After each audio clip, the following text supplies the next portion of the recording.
My dad, Jay Sekulow, is joining us right now, Chief Counsel of the ACLJ.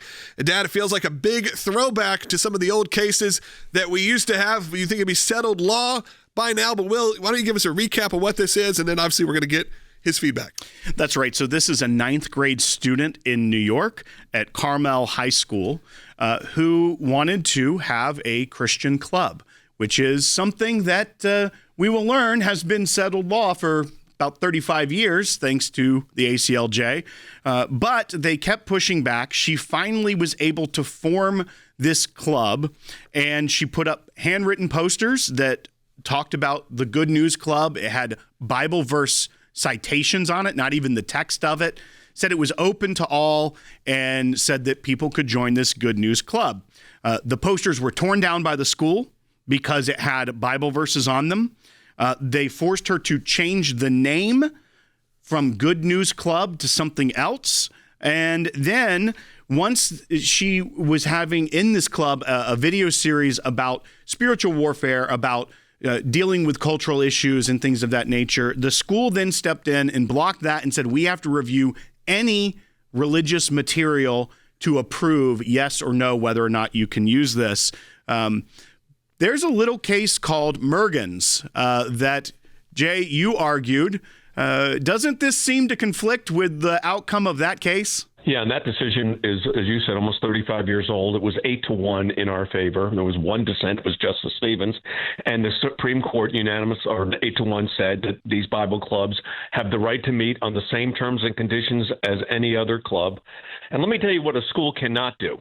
A school cannot go in and review the religious content of the Bible club to determine whether they can have a meeting or not, because that not only violates the free speech and freedom of association, but that clearly violates the Establishment Clause and shows a hostility towards religion. So New York, interestingly, has been particularly aggressive even after multiple Supreme Court wins. We had Mergens, which was out of Nebraska, but we also had a major case involving religion in the schools in New York at the Supreme Court about 3 years after Mergens, called Lamb's Chapel. And we won that one 9-0. But again, it took subsequent litigation for these New York school districts to comply. So this is ridiculous.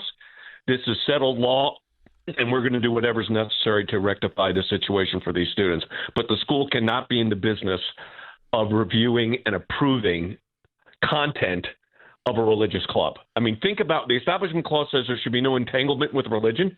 And what's more entangling than we're going to review the contents of your prayer or the contents of your Bible verses you're picking, and then the destruction of the posters also violates both the Equal Access Act and the First Amendment's free speech clause. Throw those posters up again if we could. I want people to see what we're talking about here. If you're watching, if you don't watch it, by the way, you should on aclj.org. There you go. The Good News Club. Come as you are. Come join us on March 5th and, in the room and all the information. John 3:16, Proverbs, Matthew. Very basic, normal kind of promoting, hey, we're not trying to hoodwink anybody. This is a Bible club. This is a Christian club here. Of course, their stuff was destroyed. And usually it comes down to some very overzealous members of the administration that come in and they've heard the term they've heard the term separation of church and state, but they don't even know what it means, Dad. No, they don't. And this is such a clear violation of the Establishment Clause, which is where the whole relationship between church and state arrives out of. And they are taking every action in violation of that clause of the Constitution, whether it's the pulling down the posters, whether it's monitoring the content of the religious material the group's going to use, or whether it's their meeting in the first place. So, they're just totally wrong here. And again, 35 years after Mergens, you're still fighting over this stuff. But the truth of the matter is we got to be vigilant. We're going to protect these students as if it was Mergens all over again. That's right. And it's even to bring that up, that Mergens was even reaffirmed by the Supreme Court in a case that was Good News Club versus Milford School District. The irony that the club... Yeah, we worked on that case as well. Right. Yeah. The club is named the same thing that had another Supreme Court precedent that affirmed Mergens. It just, how do these school districts think they can get away with this? It's interesting, and I hate to say it's a regional problem, but it is.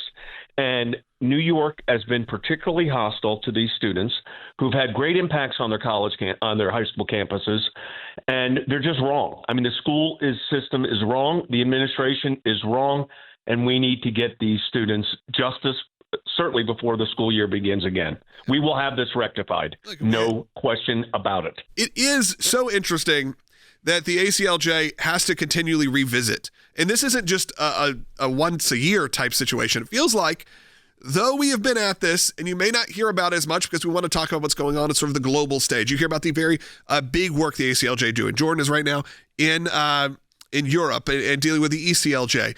That's sort of the work we talk a lot about on the air because it does have this sort of global impact. But we are still out there at least reaffirming these decisions, because when a decision, look, we saw it happen with Roe versus Wade. When a decision is 35 years old, if you have a Supreme Court that has a different feeling, all of a sudden that good work could be undone. Well, exactly right. And that's why vigilance here is critical. And I think we have a court that is very receptive to free speech and religious speech. And the truth is, as I said, we won Mergens 8-1 and then subsequently Lamb's Chapel 9-0. So I'm very optimistic as to where it goes.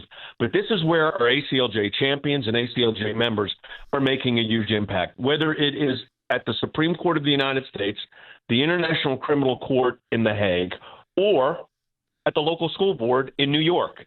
The ACLJ and our teams are there, and we're making a difference. And none of that happens without the support of our ACLJ members and champions. And I just want to thank everybody for continuing support as we work on these very significant cases. We are so excited to announce the ACLJ's brand new app, completely redesigned to provide you with the best tools available to partner with us at the ACLJ. You can watch the daily Secular program, sign the petitions, customize your ACLJ membership experience, donate with the click of a button, and receive up-to-the-minute critical updates that the mainstream media can't censor. Just scan the QR code on your screen or go to your phone's app store, search ACLJ, and click install. It's that simple.